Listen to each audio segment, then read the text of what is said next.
someone is anxious attachment style.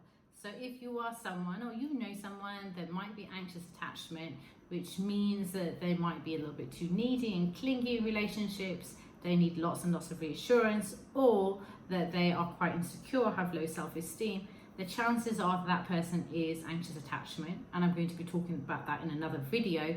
But here I'm going to give you the 5 reasons really why that particular person, or why you might be showing up in that specific way.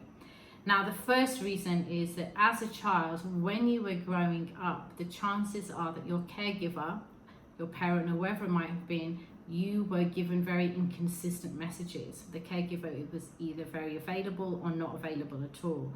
And as a child, that is incredibly confusing because you're not able to understand the world around you.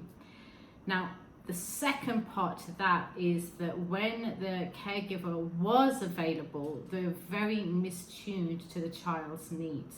So you can see how this links to what Amy Levine talks about, one of my favorite quotes, which is that we're only as needy as our unmet needs. So if as a child you had X, Y, Z needs, and the parent or the caregiver wasn't able to provide for those needs, you can see how that's being drip fed and how you're being starved of your needs over a long period of time. And obviously the net effect of that is going to be that it's going to increase your levels of anxiety.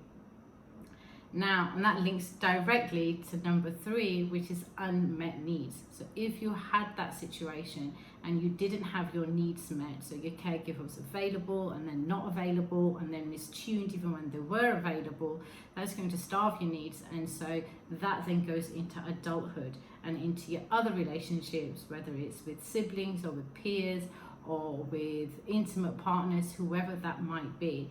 You're going to have high levels of anxiety when your needs are not being met.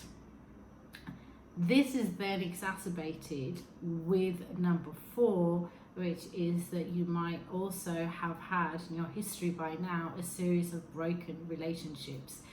And as much as we live in a world today where we can kind of, go from one relationship to the next, and we have the freedom to choose our relationships, we also have not really examined the residual impact of each of those relationships and what they have on an individual psyche, right? So if you've had a lot of broken relationships, or you've had the freedom and you've gone from one relationship to the next, in some ways that's amazing that we can just go from one relationship to the next.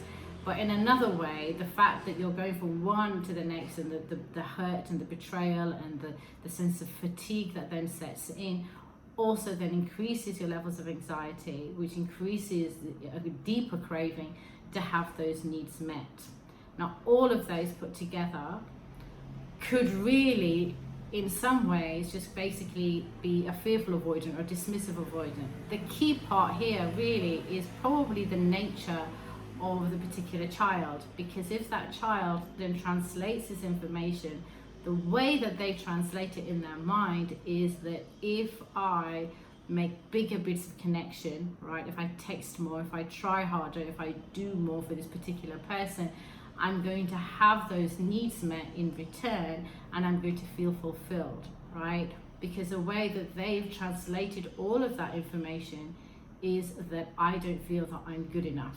And the only way that I'm going to feel that I'm good enough is if someone consistently gives me the level of attention that I need, or gives me unconditional love, and then that's the way that I'm going to be fulfilled.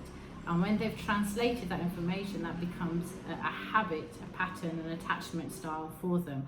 And so that links into then to number 5, which is that their learned behavior is to cling and demand attention. And so when they're clinging and demanding attention, it's because they have this deep need of unconditional love from the other person.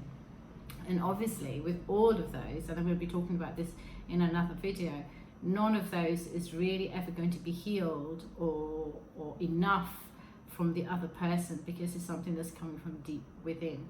So those are the 5 key reasons why somebody might be anxious attachment, and the key behaviors that they're showing. Let me know if that resonates with you. If you've got any other questions, then hit them up down below, and I'll be doing some more videos explaining a little bit more about what they are, what you can do to move past an anxious attachment into secure attachment, and anything else that you might have.